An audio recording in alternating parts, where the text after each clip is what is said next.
Kolkata police notification করে দিয়েছে, অন্যান্য পুলিশ ওরাও করেছে কর্মসূচি। দেন বাইলেন যেগুলো আছে, ছোট ছোট লেন আছে, বড় রাস্তার পাশে যে ছোট ছোট রাস্তা আছে, সেখানে যদি কেউ মনে করে সে তার সাইকেলে করে অফিসে যাবে, সে সাইকেলে করে জিনিসপত্র দিতে যাবে, সাইকেলে করে কর্মস্থলে যাবে, যেতে পারে সাইকেলে জানানো করা হয়েছে ফটো টাইমে। আর একটা আজকে আমরা যেটা করলাম যে আমাদের অ্যাটেন্ডেন্স যেটা অফিসার্স এবং স্টাফেদের up to deputy secretary level, এটাকে স্ট্যাগার্ড করা হয়েছে, দুটো শিফট করা হয়েছে, যাতে কি হবে রাস্তা যাতে বাসে আসতে ওদের অসুবিধা না হয়। যতটা আমরা করতে পারি ভেবে চিনতে, একটা আমরা করবো 9:30 থেকে 3টে পর্যন্ত, আর একটা শিফট আমরা করে দিচ্ছি 12টা থেকে 5:30 পর্যন্ত। আগে যেটা 10:30 থেকে কত পর্যন্ত ছিল, 5টা 5:30 পর্যন্ত ছিল।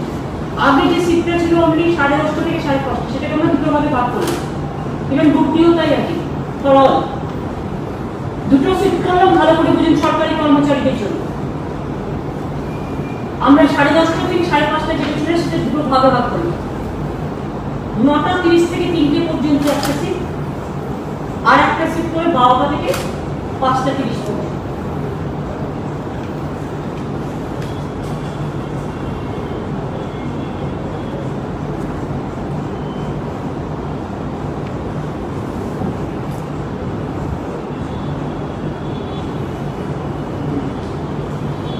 কমিয়ে নিয়েছি, 1 ঘন্টা কম। 9:30 থেকে তুমি 2:30 পর্যন্ত, 9:30 থেকে 2:30 করলাম।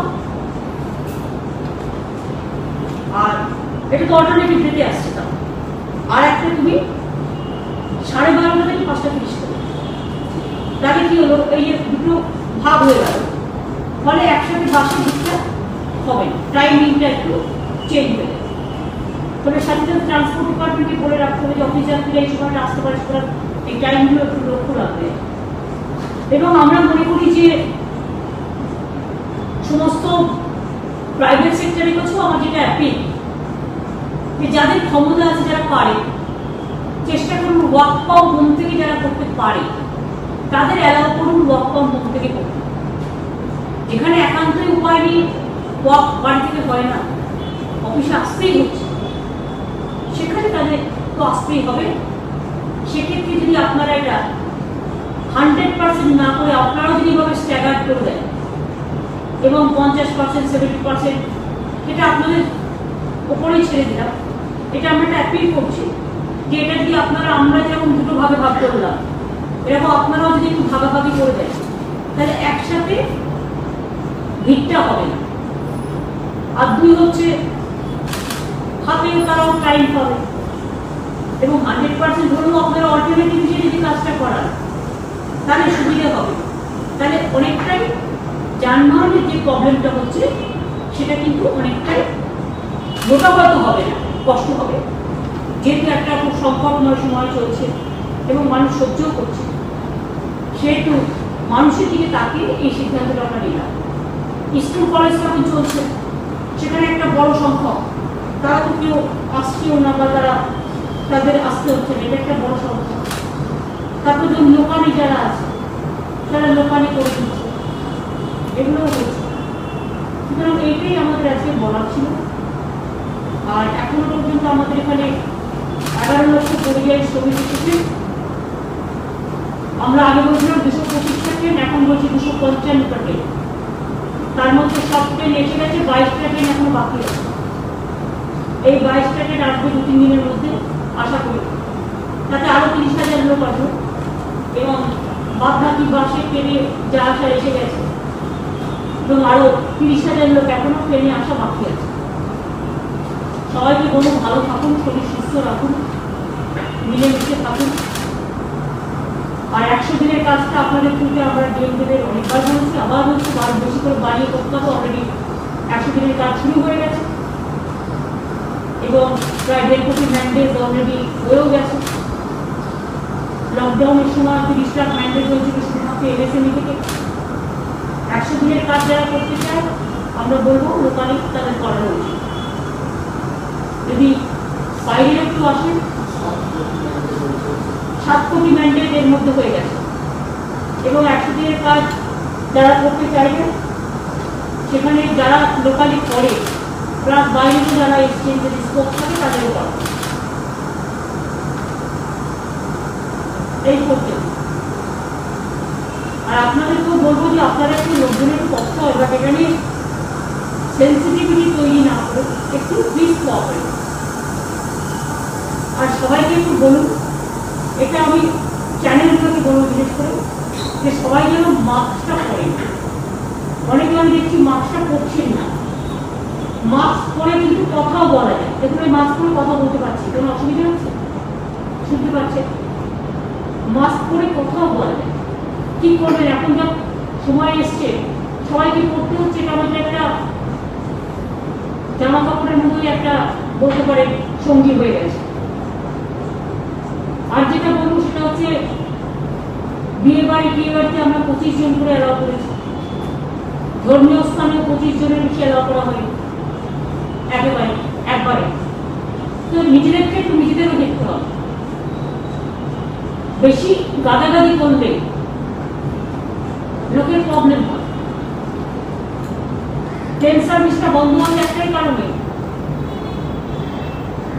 যে একসাথে অনেক লোক থেকে গেলে সেখানে একটা ছোঁয়াছুঁইতে করোনা বাড়তে পারে। যার জন্যই আমরা বলছিলাম, আপনারা অনেকে ভুল ব্যাখ্যা করে, আমি কিন্তু কোনোদিনই করোনা এক্সপ্রেস বলিনি, আমি বলেছি পাবলিক বলেছি। প্রথম দিনের আপনারা যদি আমার স্টেটমেন্টটা বের করেন তাহলে আপনাদের আমি বলবো যে পাবলিক বলছে। তার কারণ কেন বলছে? তার কারণ বিজেপির বড্ড মাথা ব্যথা, শ্রমিকদের জন্য কোন সিম্প্যাথেটিক কাজটা আপনারা করেছেন। আপনারা যদি লকডাউন করবার 3 দিন ধরে লকডাউন অ্যানাউন্স করবেন, যখন লকডাউনের আগে 3 দিন বা 7 দিন ধরে শুধু শ্রমিক এক্সপ্রেস চালিয়ে সবাইকে বাড়ি পৌঁছে দিতে, তারা কিন্তু 3 মাস ধরে গাদাগাদি করে ওই শ্রমিকদের অসহায় অবস্থায় বাইরে কাটাতে হতো না। দেখেও তো শিক্ষা নেওয়া উচিত। বাংলা থেকে কেউ তো ফিরে যেতে চাইনি, কেন চাইনি? বাংলায় কিন্তু আমরা তাদেরকে কেয়ার করেছিলাম, এবং বাংলায় তাদের ঘর আছে, তাদের কাজ আছে, তাদের থাকার জায়গা আছে। তাই তারা ওই যে ট্রেনগুলো ফিরে যাচ্ছিল সেগুলো তো আমরা অ্যারেঞ্জমেন্ট করবার চেষ্টা করেছিলাম, যাইনি। তাহলে ধরুন আর কি মহারাষ্ট্রের লোকেদের কেন এত কষ্ট হল? দিনের পর দিন চেন্নাই, গুজরাট, সুরাট, এমনকি পুলিশের মারও অনেক খেয়েছে। দিল্লিতেও প্রবলেম হয়েছে, কত মারপিট, কত দাঙ্গা, কত খুন। এই লোকগুলো গাদাগাদি করে পাঠিয়ে দিয়েছে। কেন 5টার জায়গায় 10 বার চালাতে কি অসুবিধা ছিল? এখন তো ট্রেন চলছে না। ট্রেনের নিয়ম হচ্ছে যখন ডিমান্ড থাকে তখন ফ্রিকুয়েন্সি বাড়াতে হয়। যেমন আমি 4 বারে বাস চালানোর কথা, আমার 4 বারে থেকে আমি 8 বার চালাবো। আমার একটা জিনিসকে ফ্রিকুয়েন্সি বাড়াবো।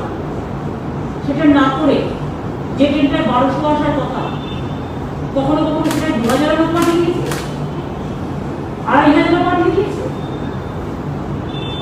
এই যে একসাথে ফলে কি হচ্ছে, এত লোক একসাথে চাপাচাপি করে, কেউ 24 ঘন্টা, কেউ 48 ঘন্টা, কেউ 72 ঘন্টা এক সময় টাকাটা কি হচ্ছে?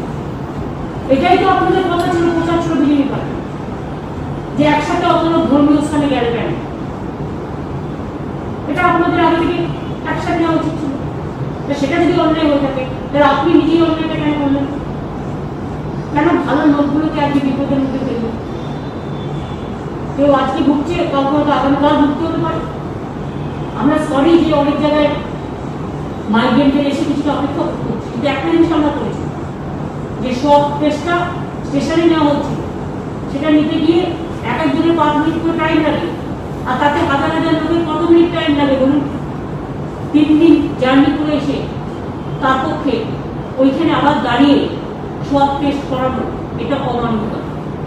তাই আমরা মোটামুটি একটা হেলথ স্ক্রিনিং করে তাকে ইনস্টিটিউশন কোয়ারেন্টাইন করে তার বাড়ি খাওয়ার আসলেও তাকে খেতে দেওয়া হচ্ছে। এবং শুধু এই 5টা স্টেট থেকে আমরা যেটা করেছি, তারা 7 দিন থাকবে। এখন নিয়ম করে দিয়েছি, আমি আগে 14 দিন ছিল, এখন বলে দেওয়া হচ্ছে 7 দিন থাকবে। 7 দিনের মধ্যে টেস্টটা করে দেওয়া হবে। 7 দিনের মধ্যে যে দেখবে নেগেটিভ চলে গেল, 7 দিনের মধ্যে যে দেখবে পজিটিভ তাকে ট্রিটমেন্ট করা হবে। তাছাড়া 7 দিনের বেশি কাউকেই আমরা বাইরে আর রাখবো না।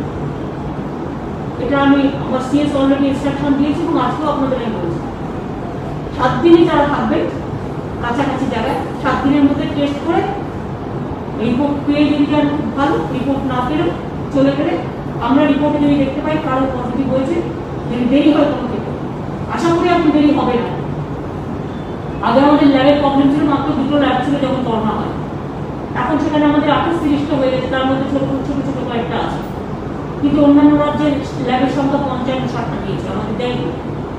তার সত্ত্বেও মনে রাখবেন আমাদের টেস্টিং অনেক বেশি হচ্ছে এবং আমরা টেস্টিংটা বেশি করে করছি এই কারণে যাতে আগামী দিন ভুগতে না হয়। তাতে একটু নাম্বার বাড়বে, তাই থেকে ভয় পাওয়ার কোনো কারণ নেই, কিন্তু তাতে সে জানতেও পারবে সাইলেন্টলি যে রোগগুলো হয়ে যায়, সাইলেন্টলি মানুষকে দিয়ে দেয়। সুতরাং এটা জানতে পারলে আমরা সঙ্গে অ্যাকশন নিতে পারি বলেই আমরা টেস্টিংটা বাড়াচ্ছি। এতে আতঙ্কিত কারণ নেই, কিন্তু সাথে এটা মনে রাখতে হবে যে নিজেদের সাবধান থাকতে হবে। বাজারে গেলে একটু ফাঁকা করতে হয়, 1 হাত দূরে থেকে অন্তত করুন, বাসনগুলো দাঁড়িয়ে গালাগালি করে প্লিজ দয়া করে নিজেকে ভালো রাখুন। এটা আমরা আপনাদের জন্য বলছি।